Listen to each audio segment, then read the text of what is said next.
आता एक धक्कादायक बातमी येते ती मुंबईतून। मुंबईमध्ये बेपत्ता असलेल्या एका मुलीचा मृतदेह घरातच सापडलाय। घरातल्या एका पेटीमध्ये या मुलीचा मृतदेह सापडला आहे।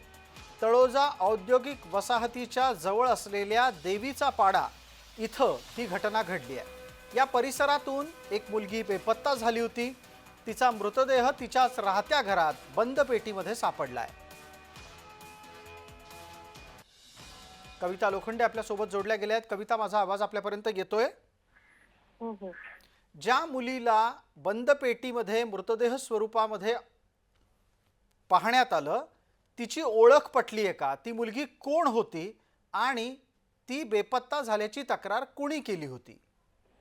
नक्कीच तळोजा औद्योगिक वसाहतीलगत असणाऱ्या ह्याच्या देवीच्या पाडा गावामध्ये माऊली कृपा इमारतीमध्ये ही मुलगी राहत होती आणि मंगळवारी जी आहे ही मुलगी बेपत्ता झाली होती। तिच्या आई वडिलांनी जे आहे तळोजा पोलीस स्थानकामध्ये बेपत्ता असल्याची तक्रार देखील नोंदवली होती आणि त्यानंतर जे आहे 2 दिवसांनी माळ्यावरून वास येतो म्हणून माळा जेव्हा चेक करायला घेतला त्यावेळेस माळ्यावरती जे आहे या मुलीचा मृतदेह बॅगेमध्ये भरलेला आढळून आलेला आहे आणि त्यामुळे जे आहे आई वडिलांनी तळोजा पोलीस स्थानकामध्ये धाव घेत सदर घटना सांगितल्यानंतर पोलिसांनी जी आहे ती चौकशी जी आहे ती सुरू केलेली आहे। एकंदरच कविता, यातला एक पुढचा मग प्रश्न असा असेल की ज्या मुलीला हरवल्याची तक्रार, म्हणजे ज्या मुलीच्या हरवण्याची तक्रार पोलिसात दिली गेली, त्या पाठीमागचं कारण काय होतं?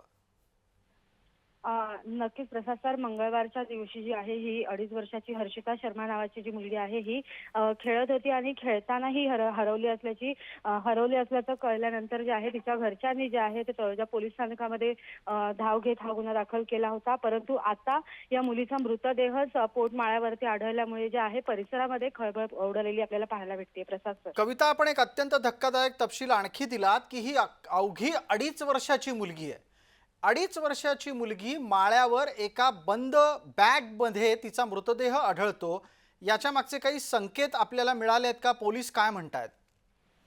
नक्कीच या संदर्भात तसंच तर आपण पोलिसांशी चर्चा करण्याचा प्रयत्न केला, परंतु पोलिसांनी सध्या बोलण्यास नकार दिला असून या पुढील तपास जो आहे तो नवी मुंबई पोलीस करताना आपल्याला पाहायला मिळतोय। क्राईम ब्रांच जो आहे तो हा तपास करताना पाहायला मिळतोय। एकंदरच पोलिसांकडून जे आहे ती लवकरच माहिती मिळण्याची शक्यता देखील ठीक वर्तवण्यात आहे, येते। प्रसाद, धन्यवाद कविता सगळ्या तपशिलासाठी।